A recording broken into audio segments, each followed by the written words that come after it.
Welcome, everybody. I'm Eve Samples, Executive Director at Friends of the Everglades. This is our monthly clean water conversation. We are delighted to have a panel of guests today to talk about development pressure in Homestead. This is something that Friends of the Everglades has been working on actually for decades, and we're really seeing this as a critical time to explain what's going on in Homestead at the southern end of Miami-Dade County and what it means for residents and our environment. Before I introduce our guests, I'd like to say that these clean water conversations are brought to you for free through the support of our donors. So we want to thank our Friends of the Everglades for their support of this work. We think keeping folks engaged and informed on issues is really key to making environmental progress and protecting the environment in Florida. So without further ado, I'm going to introduce our panel of guests. I think we're in for a really good discussion today. Our first guest is Commissioner Michelle Coldiron. She was elected to the Monroe County Commission in 2018, representing District 2 in the Florida Keys. She's a member of the South Florida Regional Planning Council, a member of the Board of Directors of the Florida Association of Counties, and Vice Chair of the Florida Association of Counties Water, Environment, and Sustainability Committee. That will be relevant today. She previously served on the Marathon City Council and as Mayor of Marathon. Welcome, Commissioner. Thank you. It's a pleasure to be here. Thank you. Next, we have Alan Ferrago. Alan is a longtime member of the Board of Directors of Friends of the Everglades, and he has been an activist, writer, and observer of Florida's environment, Everglades, and political issues for about 30 years. And in fact, Alan was engaged decades ago on the very issue that we're going to talk about today. We're happy to have you here, Alan. Welcome. Thank you, Eve. Next up is Richard Grosso. Richard is a public interest, environmental, and land use attorney dedicated to advising, advocating, and litigating on behalf of clients seeking to use the law to promote and protect the public interest in preserving our natural resources, our communities, and our planet. And we are one of those clients at Friends of the Everglades, and we are honored to work with Richard and have him here today. Welcome, Richard. Hi, everybody. And last but not least, we have Audrey Sue. Audrey is the Environmental Policy Specialist for Miami Waterkeeper. She previously worked for the Army Corps of Engineers as a regulatory project manager, issuing permits for a variety of projects affecting aquatic resources. That will be very relevant background today. Welcome, Audrey. Thanks so much. Thank you. So I'm going to give a brief overview of the issue we're here to discuss today, development pressure in Homestead, and especially in and around Homestead Air Reserve Base. And as I'm doing that, I'm hoping that we can share a map that will illustrate the problem. And perfect. We have Allie Hartman, who is our communications director at Friends of the Everglades, behind the scenes, manning the controls. So you see here a map of Homestead. And I'm going to walk you through what's going on, and then we can talk in a little more detail about the proposals and what's at risk. So first and foremost, it's important to know that Homestead is uniquely situated between Biscayne National Park and Everglades National Park. You can see on the map here, it's only about 1.5 miles from the boundary of Biscayne National Park. It's about 10 or 11 miles from Everglades National Park's boundary. And it's overlapping with some of the last expanses of green space that remain in Miami-Dade County. This is also some of the lowest lying areas in the county, and it includes what's known as farmland of unique importance. So, of course, in parts of the greater Everglades ecosystem, agriculture is really important because it serves as a buffer to the environment that we're working to protect and dense developed areas. So this area, in addition to including all those features I just described, is also under intense development pressure. And that is particularly true of the area surrounding Homestead Air Reserve Base and the Air Force Base itself. So the air base is right there identified as HARB, kind of in the middle of the map. And we're going to talk about some proposals nearby that are seeking to capitalize on perhaps expanded aviation at the air facility, which is what we're working to oppose. So this pressure is not new. After Hurricane Andrew in 1992, there was a proposal to convert Homestead Air Base to a commercial airport, a full-fledged commercial airport. And that was strongly opposed by environmental advocates, including Friends of the Everglades 2 decades ago. And ultimately, that led to a decision from the Air Force rejecting commercial aviation at Homestead. However, that idea did not go away entirely. We find this often in environmental advocacy, that bad ideas don't completely die, they just reemerge in different forms. And in fact, that's what we're here to discuss today. In 2020, just under 2 years ago, the Miami-Dade County Commission gave its staff consent to work on an agreement that would allow some non-military aviation at Homestead Air Base, Homestead Air Reserve Base. And we are extremely concerned, and our examination of the public record indicates that more is at stake here, that this could be the camel's nose under the tent that leads to cargo operations, perhaps, at Homestead Air Reserve Base. So we're going to talk about why the evidence indicates that and what's at stake. And I'm just going to briefly hit on some of our environmental concerns, and then I'm going to hand it over to Richard to elaborate. But as you might imagine, when we talk about developing Homestead Air Reserve Base, which now is all military aviation, adding flights, any kind of flights to that facility could bring noise pollution, air pollution, water pollution, sprawl, and increased threats to sea level rise that are already really daunting in this part of the county. So I'm going to stop there and turn it to Richard. Richard, I'm hoping that you can walk us through what the biggest environmental concerns are surrounding the proposal to allow non-military aviation at Homestead Air Base. What are the threats to the national parks we discussed? I'll leave it there. Let's start with that. Well, the proposal that's seemingly on the table now has to be looked at in the context of the 20-year-old proposal and the continued history that the county has shown since then of never giving up its plan for cargo and maximum civilian / commercial use of what they see as this great resource, which is the tarmac and the runways at Homestead Air Base. When the proposal was made for a large commercial facility 20 years ago, all of the federal and state agencies weighed in very strongly, raising the issues, Eve, that you just raised. Threats to Everglades restoration, there being this priority federal investment, multi-billion-dollar investment in restoring the Everglades, including Biscayne Bay, that putting a large commercial facility there would really threaten to compromise in a major way whether or not there's Everglades restoration going on. You've got Biscayne Bay that is really sensitive to pollution, and any amount of new concrete, asphalt, urban pavement in that part of the county can do nothing but increase stormwater pollution into Biscayne Bay, which already, I assume everybody knows, is having major ecological problems due to stormwater and other nutrient pollution. And so, replacing any of the existing natural areas or even farmland in that area, which tend to take up nutrient and stormwater, and replacing them with concrete and cars and major urban development that's only going to exacerbate and increase stormwater runoff is obviously, an equation going in the wrong direction.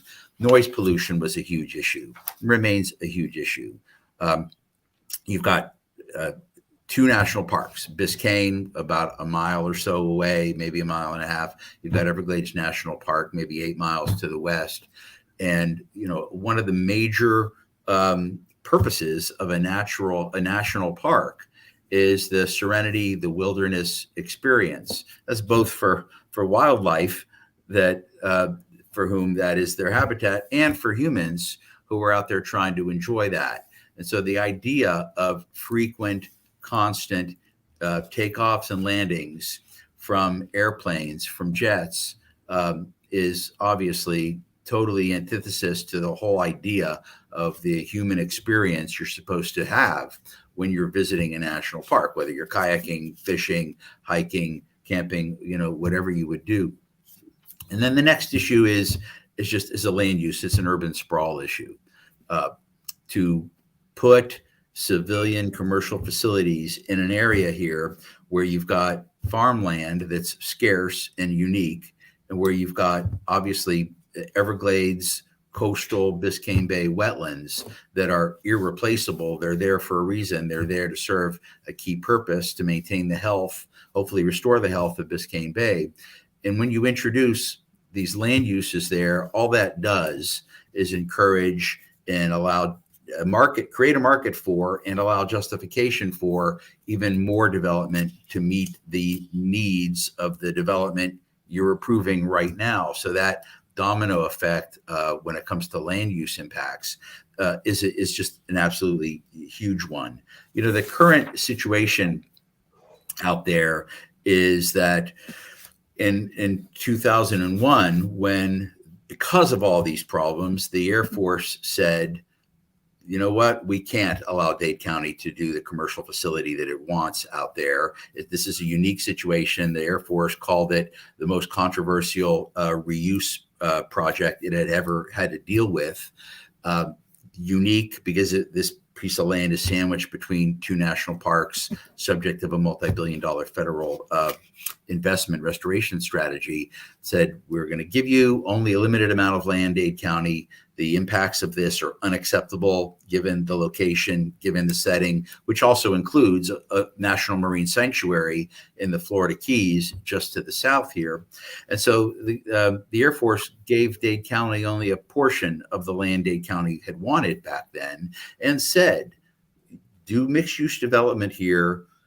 And even at that, we are directing you to strengthen your land use protections to keep urban development away from Biscayne Bay, to keep it away from Homestead Air Base, ratchet up your protections in no commercial airport. Fast forward to now, and the records reflect, and we've done lots of public record searching here, the county never said, great, thank you, but never stopped planning for a cargo facility here. Never stopped it. Continued over 20 years to plan for cargo. How could we do this?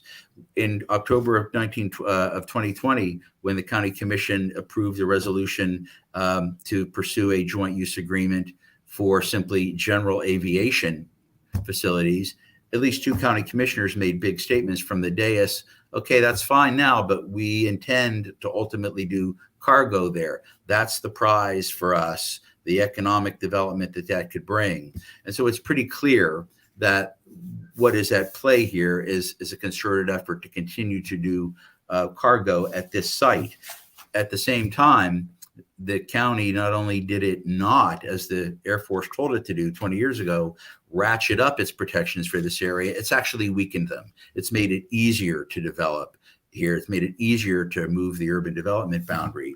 And so for all of those reasons, the current project that's on the table, you have to look at it realistically as being a lot more than general aviation, as being a camel's nose in the tent for ultimate cargo and potentially other uses down the line in an area where the Florida Keys have strict growth controls, where we've got a national marine sanctuary and two national parks. And the last point I'll make is sea level rise. This county, Dade County, is trying to figure out with the Corps of Engineers where it's going to come up with the multi-billion dollars it's going to take to keep this county dry in the face of sea level rise. They're struggling with how to do it in this part of the county. The idea that we would introduce big new urban developments and launch that in this very area where they can't figure out how to deal with sea level rise as it is, let alone putting more pavement, more private investment in harm's way, simply doesn't make sense.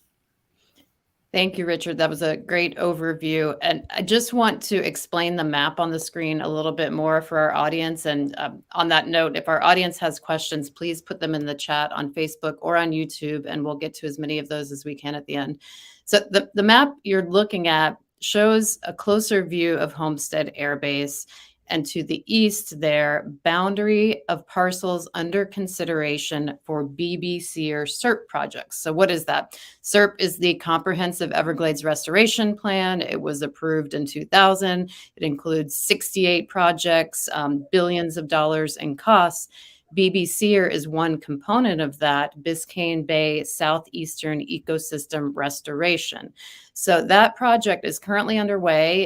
It aims to improve water quality in Biscayne Bay. And the federal government working with the state has not yet identified which land it will need for that project within this green boundary. So you can imagine when we have the prospect of cargo aviation at the airbase and related development proposed, this South Dade Technology and Logistics District on 800 acres, at the very least, that's going to drive up the cost of land that's needed for Everglades restoration, and it could potentially interfere with the most suitable parcels for use there if it proceeds. So I just want to point that out. And then, of course, the proximity of existing Amazon and FedEx facilities just to the north of Homestead Air Base. That's notable because, of course, Amazon and FedEx need cargo jets to ship their goods. And that logistics district does include a prospective tenant in Amazon. That has been stated on the record. Okay, so with that, I'd like to turn now to Commissioner Coldiron. Commissioner, the Monroe County Commission adopted a resolution late last year opposing non-military aviation at Homestead Air Base. Why are Monroe County residents concerned about this plan? Thank you, Eve, for that question. So there are multiple reasons why the commissioners took action and adopted Resolution 474. It was in part by residents in the Upper Keys who were expressing opposition to any civilian aviation operation, like Richard said, due to the environmental impacts and the noise. And like both you, Eve, and Richard were discussing, it's very reminiscent to the Harbdy of the 1990s when the developers proposed turning the reserve base into a commercial airport. We fought it then, and we're going to continue to fight it now. So Resolution 474 is our latest resolution that opposes any civilian aviation operation at the Homestead Air Reserve Base. It urges the Air Force to affirm its second supplemental record of decision that was issued in 2001, prohibiting non-military aviation activity. So not only, though, did we pass that resolution, we adopted a resolution the year before, Resolution 196, supporting the full funding and the completion of construction of Everglades restoration projects in the federal budget, as well as commending the governor and the legislators for their full funding in their fiscal budget, because we all understand the importance of these Everglades restoration projects for the continual success of our environment here in the Keys. But additionally, and especially in light right now of world events, and as stated by Senator Rubio in a letter that he wrote to the Air Force, the Homestead Air Reserve Base should remain true to their core mission, which is to support our military security and our national defense. As I said, especially today in light of world events. So these were just a few of the reasons why Monroe County and our residents stay alert to what is happening in Homestead and opposed this new proposed idea of what to do at the Homestead Reserve Base. So thank you for that question. Thank you, Commissioner. And thank you for bringing up the military readiness part of the conversation. This is not only an environmental concern, it is a question of military readiness. And it's also a question of economic impact. So often in Florida, development proposals are touted as economic drivers. But those of us who have tracked growth in Florida for decades know that they usually end up costing taxpayers money and often don't materialize in terms of the jobs promised. So in terms of both the 800-acre technology district proposed and the airbase itself, I think those are big unknowns. and the economic losses we would face in damaging our national parks, the pristine beauty that people come to Florida for, is worth noting. So, Alan, I want to turn to you now. You were involved 20 years ago in successfully killing the proposal then to convert Homestead Air Base to a commercial airport. Are you surprised that this concept has reemerged? And how do you view today's proposal as different in light of history? Well, thank you, Eve. And first of all, thanks to all of our viewers who are participating, and especially to some of those who joined us in the battle 20 years ago to protect both parks from a major commercial airport. Also, a shout out to Richard Grosso, who I met 10 years before or more in the Florida Keys, when we were both working on land use issues, the Comprehensive Development Master Plan in Monroe County, trying to protect the Everglades and Florida Bay. So it's been a long ride, Richard, and we're still at it. We're still on our horses. So congratulations for that. Can't give up. A lot of work to do still. Yes, a lot of work to do still. So 20 years ago, the situation was somewhat different. I mean, we had a full-fledged battle that sort of began around the 94 timeframe. It was a couple of years after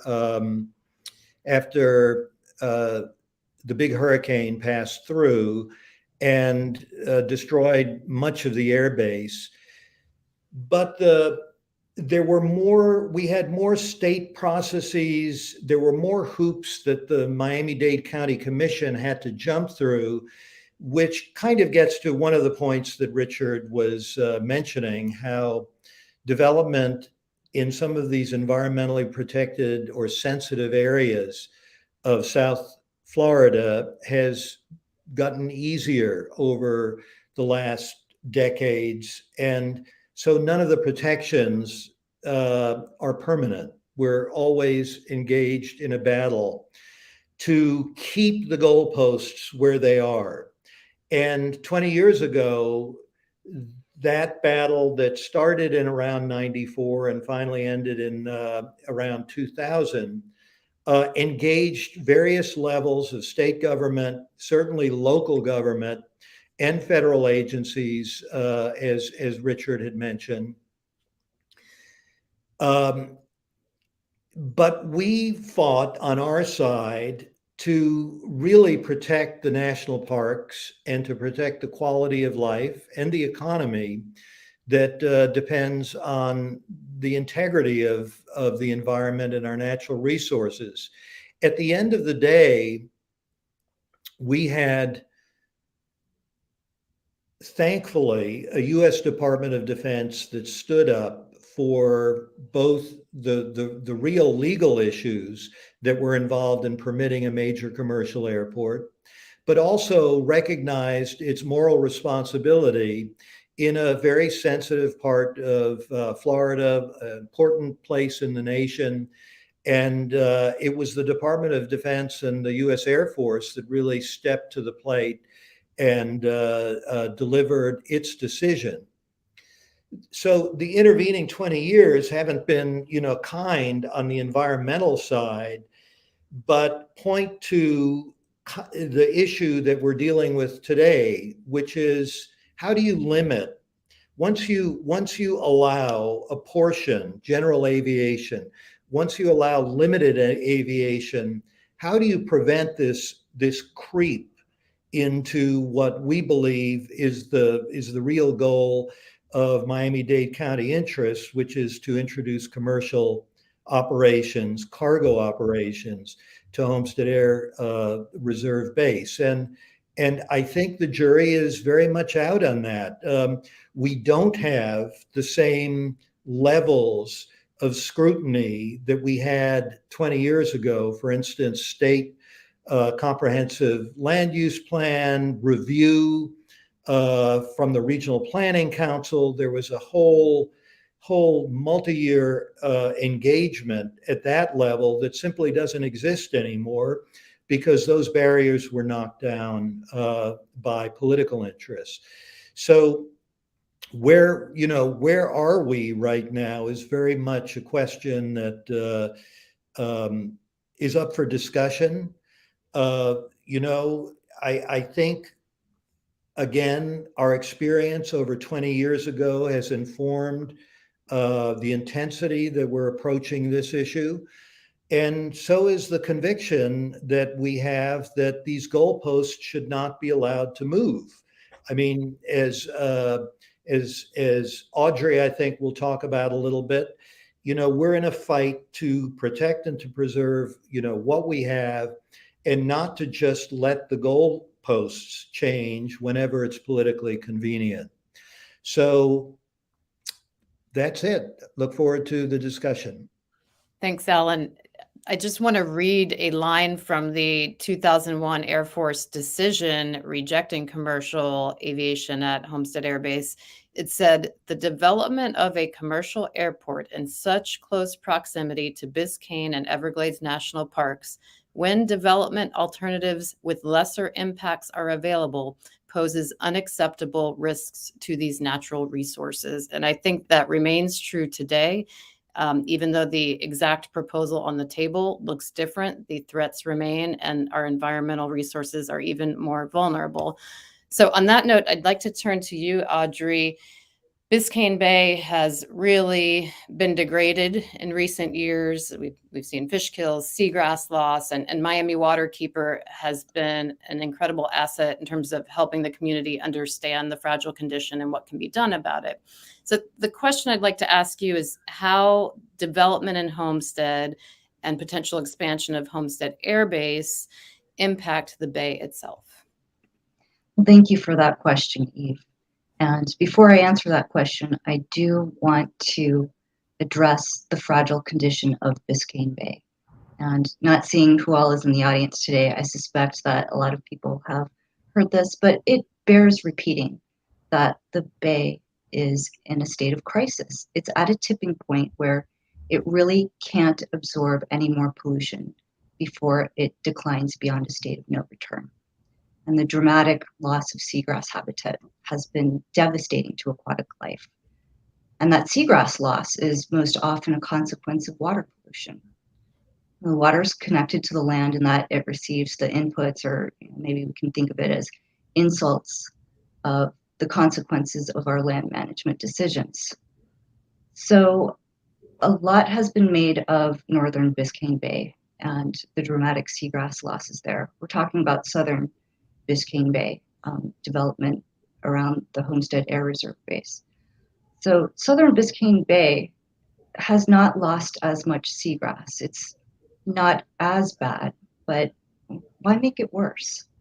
It still doesn't receive the same degree of urban runoff as Miami to the north, but this area is stressed. It's stressed by the network of canals that has changed the hydrology of the area. Where there used to be a slow seep of water emerging from the Everglades, now it's a network of canals that are shut on and off like a faucet, and that's stressful to aquatic life.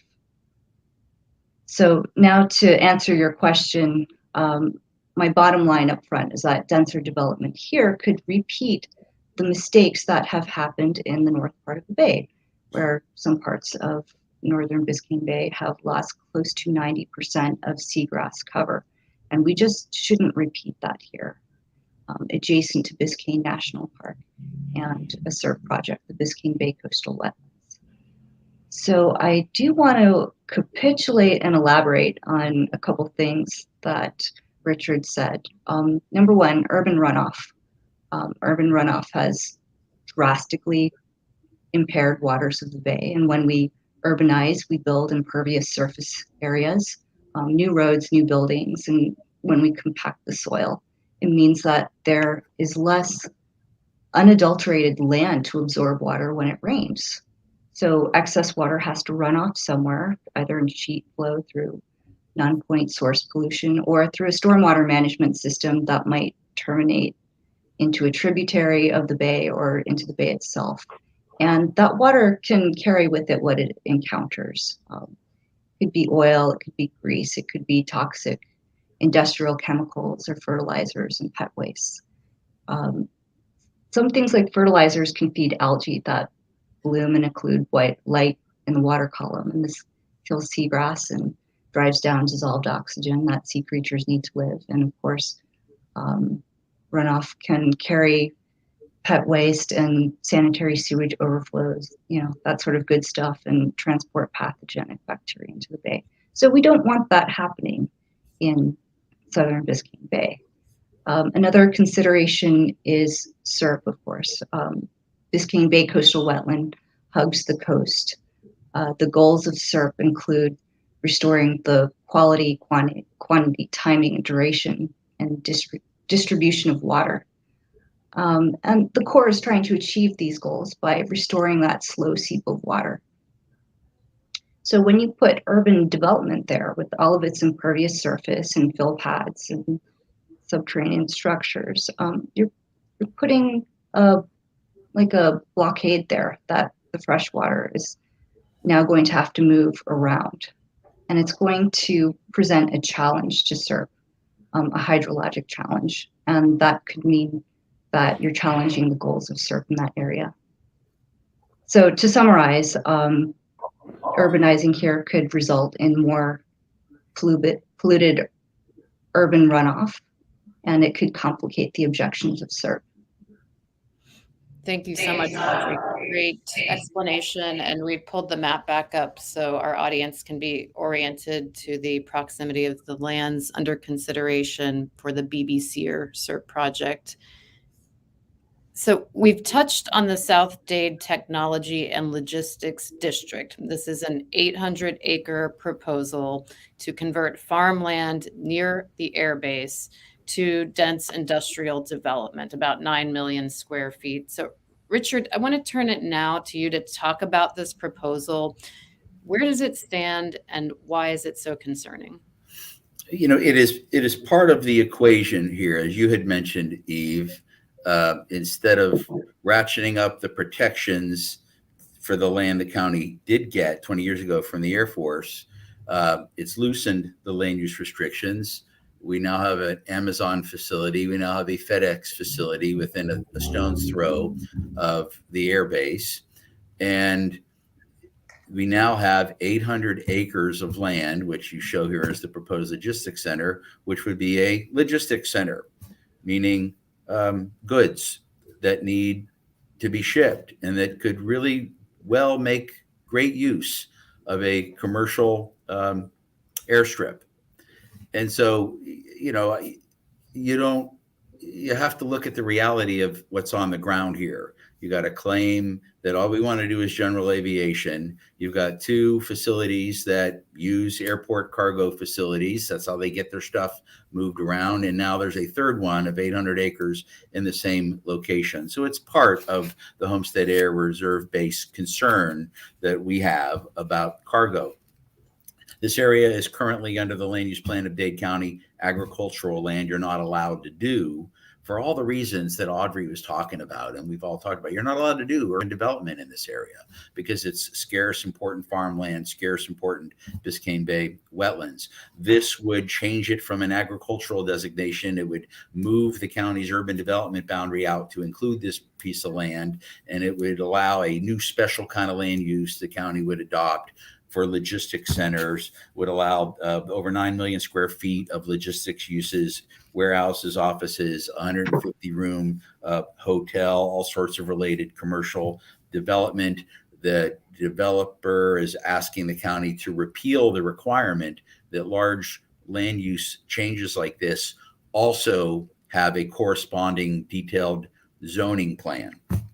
That's important because the reason that is in there, that requirement exists, is to prevent land use speculation.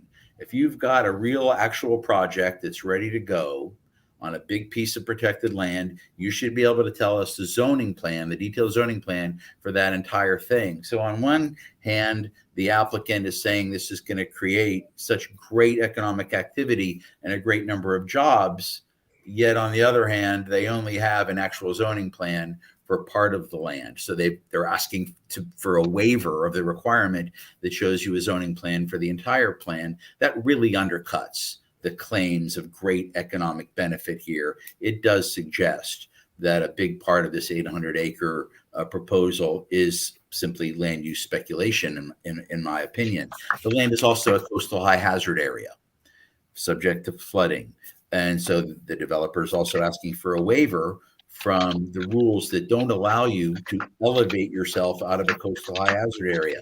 The proposal here is, yes, we're in a coastal high hazard area, but allow us to fill the land and raise it up out of the coastal high hazard area.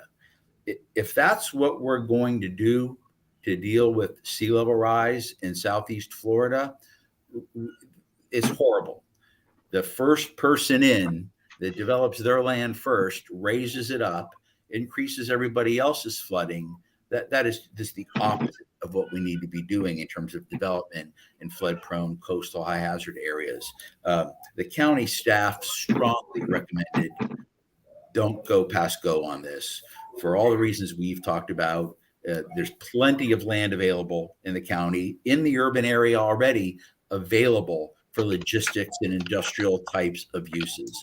This would be totally contrary to our policies to encourage infill development in those existing areas that are already near the turnpike and 95 and are already zoned for that area. The county raised great concerns about the flood-prone nature and the burden on the public this would be to try to build and maintain roads out there, the burden on surrounding landowners that would have their flooding increased, the burden and the impact on the sea level rise problems in this area of the county. The state agency comments back to the county on when it sent them the proposal up as a preliminary proposal were really strong. The Department of Agriculture really pushed back on the applicant's claims that the farmland here wasn't important farmland to protect. The South Florida Water Management District and the DEP strongly pushed back on the applicant's claims that it'd be better off for the Bay to have urban development here than it would to have the existing farms. They raised all the same issues and really supported the county staff's concerns about stormwater and pollution. The project has a lot of problems, as we've just articulated here. It may come back for final hearing by the county commission, perhaps May or June. We simply don't know that yet. And we believe strongly that for all the reasons we've talked about, this proposal ought to be cut off at the knees and not go any further. Thanks, Richard. So for the benefit of our audience, the Miami-Dade County Commission voted in September to transmit this land use change to the state for review, to state agencies.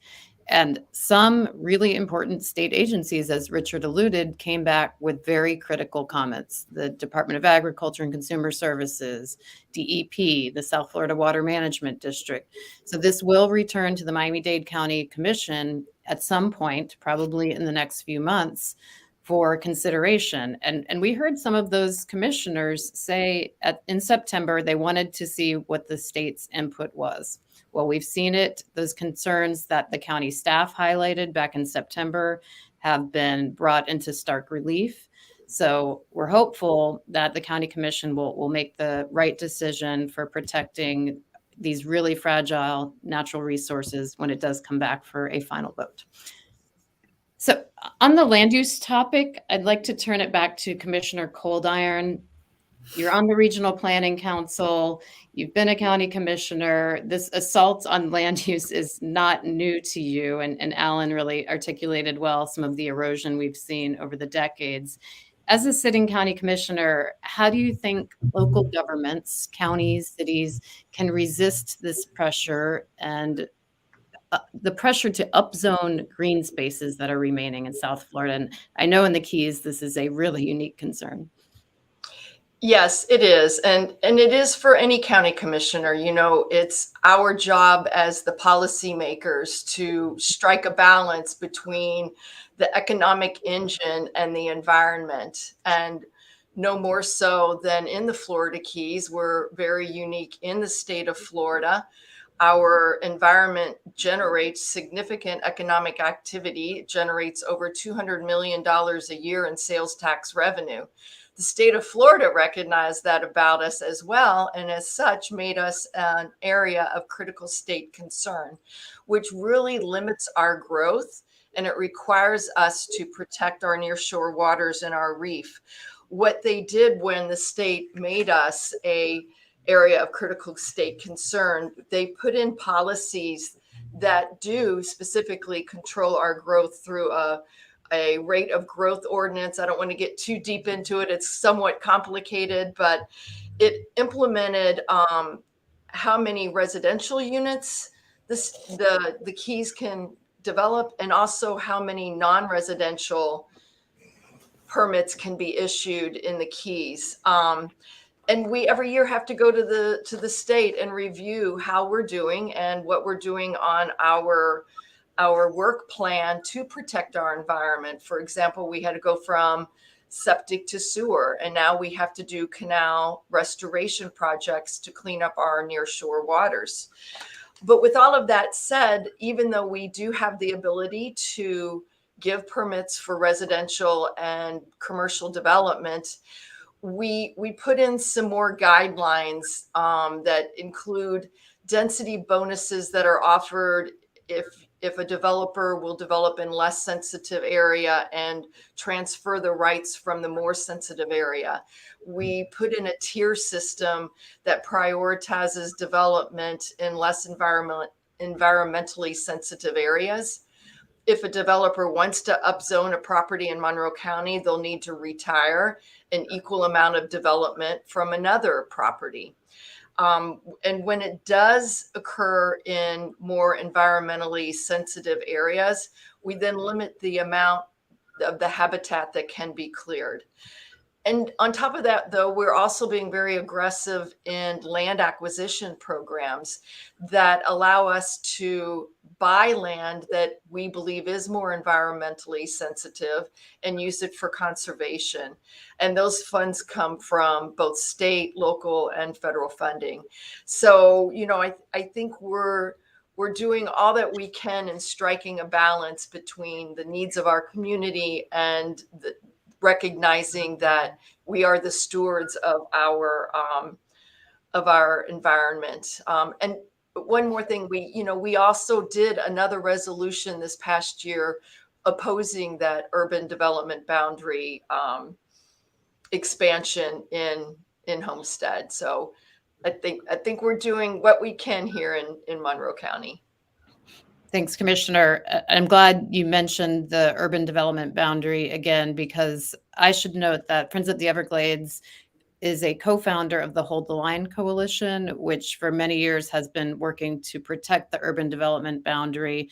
It's an important group and a diverse group, and there are many residents of Miami-Dade County who do not want sprawl in their backyards. So it's important to make note of that group's work to protect the urban development boundary, and we're honored to play a role in it.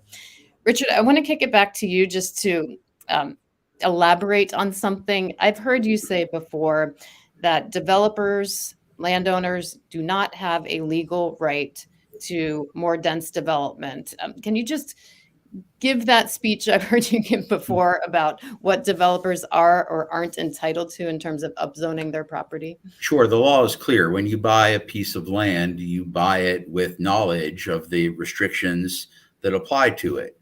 So if you buy land that's planned and zoned for agricultural use, that's what you've bought.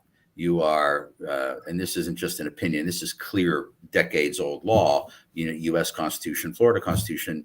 You are not entitled to have government change the rules for you, liberalize the type of land uses you can make on the property. And that's important to note, because too often folks who are fixing to vote for development approval will invoke the private property rights. Well, they own the land, they have private property rights. How can we say no? And that's just not even implicated when people are asking government to change the rules and liberalize them and remove restrictions that they knew about when they bought the land. Thanks, Richard. And in the case of the South Dade Logistics Center, it's particularly egregious because this land is coastal high hazard area, which the county deems some of the least suitable land for development in the county. So thanks for making that clear.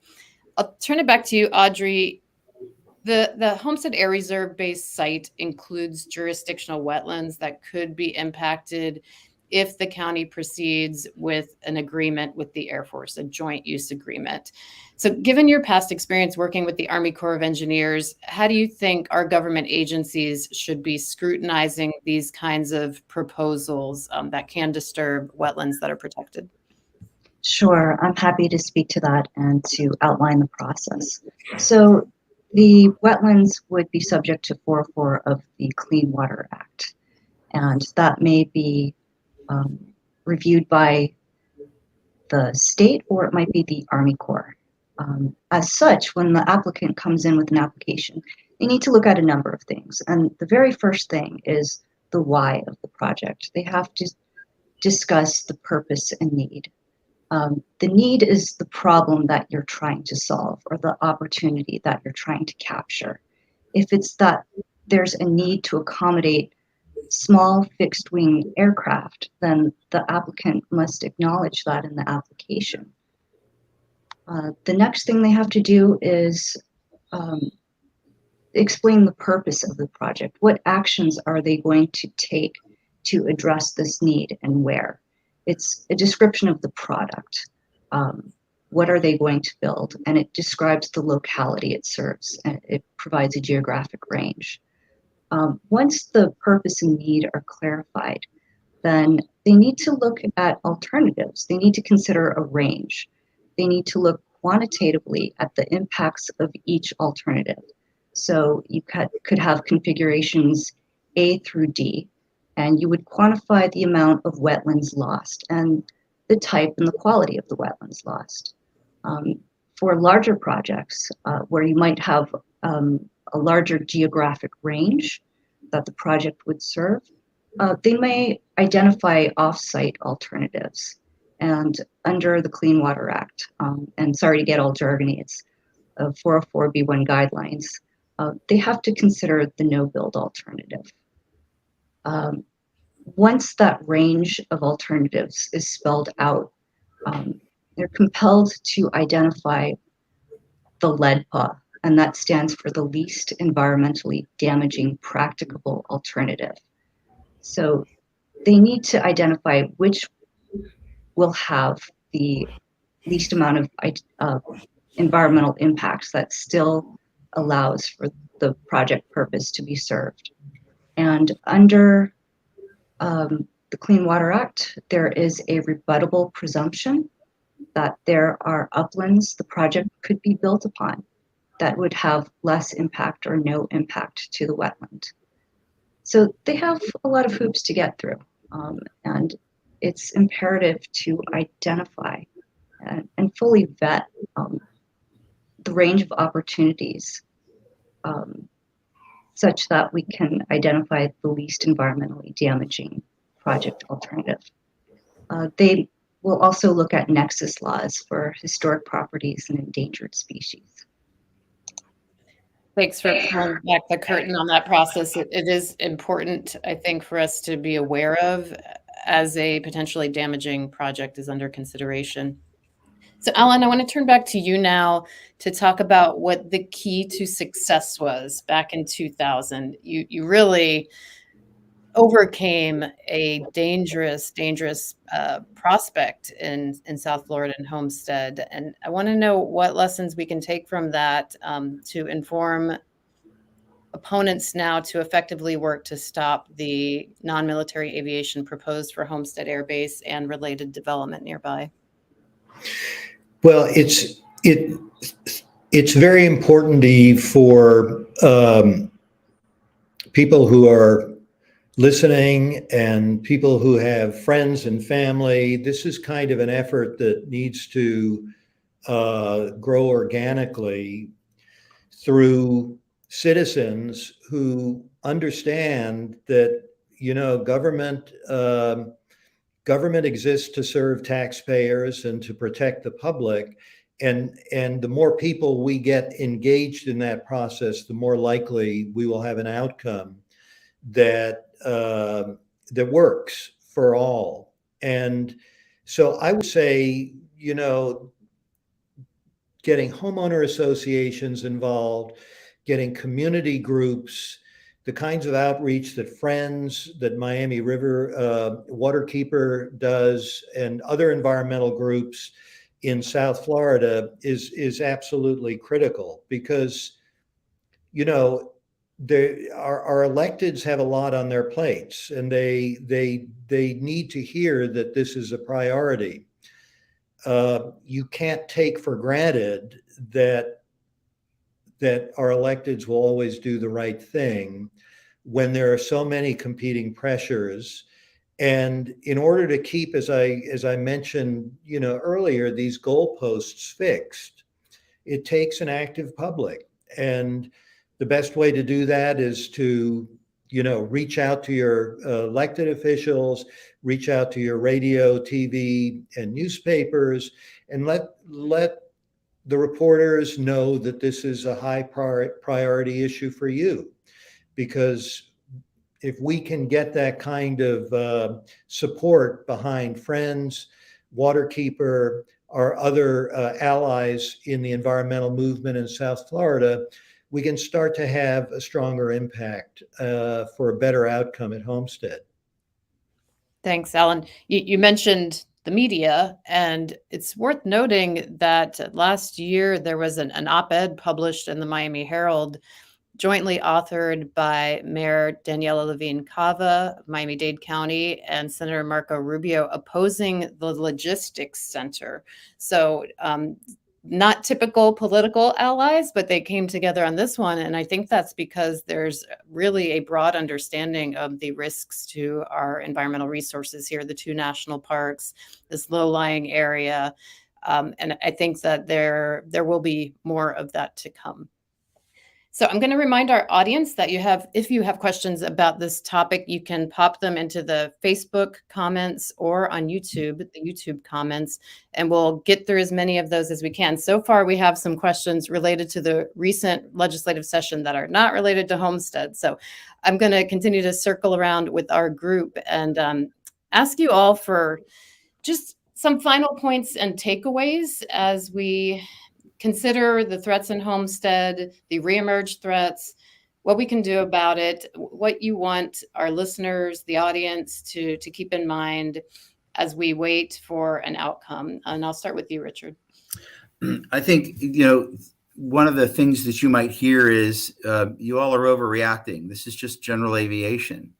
But the thing to remember is that the county never stopped planning for cargo. The recent history of that, current public statements on that. You've got these 2 facilities on the ground, this third one that's trying to happen that we hope doesn't. You've got the county's general aviation facilities that already have enough capacity. And their consultant told them, general aviation here isn't feasible. We don't need it. We have enough other facilities.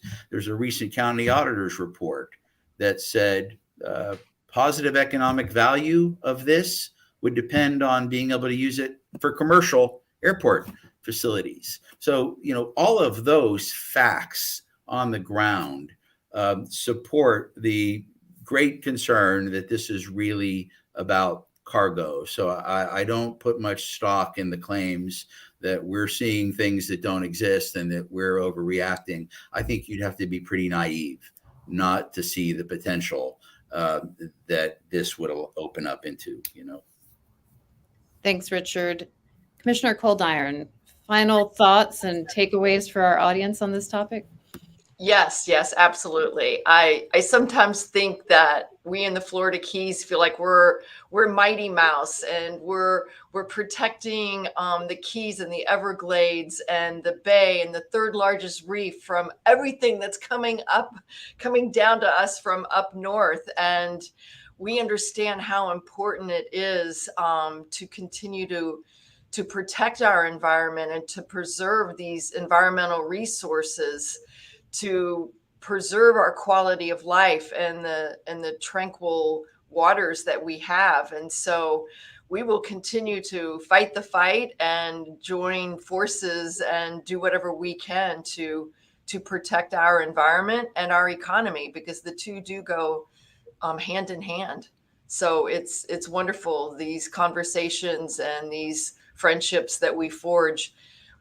I do believe that government does hear us. I believe Governor DeSantis has heard us loud and clear and has committed to protecting the environment. And I believe we have good friends in the federal government as well. Senator Rubio, Senator Scott. I mean, they are listening and they understand the fragile nature of our environment here. Thanks, Commissioner. We're certainly hopeful that our highest elected leaders will see the light on this. And going back to something Richard alluded to, the state agencies that reviewed this proposal, the South Dade Logistics Center, did have strong comments. The Department of Economic Opportunity, which is the lead agency, is the agency that has the power to challenge. And so far, we haven't seen that challenge. And they report up to Governor DeSantis, and we're hopeful that we'll see a strong response on this one. So thank you.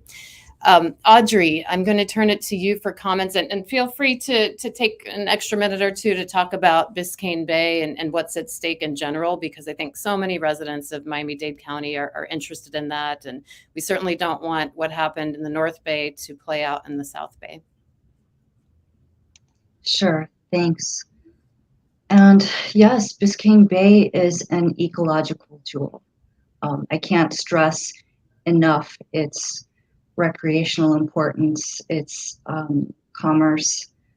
So many people come each year to, in some way, see Biscayne Bay. I think for this development or these development proposals, we need to be honest with ourselves as a community. Do we want what happened in the North Bay to happen in the southern part of Biscayne Bay? We still have a little left to protect there. As such, there may be permits that are required. The public can have their voices heard in the permitting process if these are being advertised in public notice. And I would really recommend people do that. I mean, I'm putting my poor hat back on. That was many years ago, but my grief with that is that the developers always say, if you spell out a bright line, we will formulate our businesses around it. Just tell us where environmental regulation boundaries are. And so you have a bright line, you have an urban development boundary line. And now folks are saying, well, no, forget the line. We do want to build out here. So if they do want to build outside of the line, they need to come in with an application, with a very good case, a compelling narrative that's supported by fact. And people should have the right and do have the right to scrutinize that, to make sure that this is responsible development. So that's my final. Very well. There's a very bright line in the urban development boundary, and we certainly hope that the Miami-Dade County Commission will adhere to it. Alan, final thoughts from you. Well, I'd like to, kind of expand a little bit on what Audrey just was mentioning, and that has to do with the kind of incrementalism that we often see in places like the Everglades, places like West Dade County, on the margin of the Everglades, or West Broward, or West Palm Beach for that matter. And the same, of course, is true on the west coast of Florida, which is that we do have a system that of permitting and development planning that by nature and by authorizing legislation is often subject to change and to pressure. Where we can succeed with Homestead now is if the Air Force steps up and basically says to Dade County, we are going to honor what we decided to do 20 years ago, and we are going to prohibit any form of commercial aviation, whether it's cargo or otherwise. We need this facility for national defense. And moreover, if Dade County, if you persist in wanting, this kind of incrementalism, we're going to require what's called a full environmental impact study, not a small piece to accommodate the demands of general aviation, but we, the Air Force, really, we want to see what does it really look like if you put cargo and you put, multiple flights a day, dozens of flights a day at Homestead Air Reserve Base? What are the impacts to the economy? What are the impacts to the environment? And, at least give the public a chance to express all of its concerns. Because right now there's this kind of give and take back and forth that has us very concerned, because we're afraid that the forces of incrementalism are really masking a much bigger plan for economic activity that will be hard for the agencies to intervene and stop once the momentum happens and once the permitting happens. For example, the Federal Aviation Administration.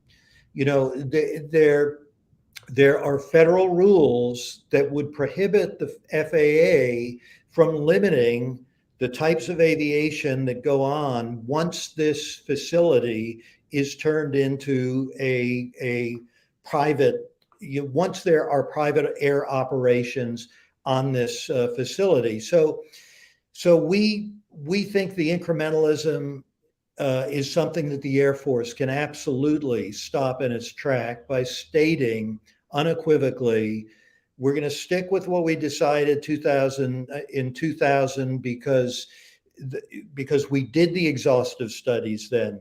We don't need to go back over the same ground. We're going to hold the line, and that would be a great outcome for us.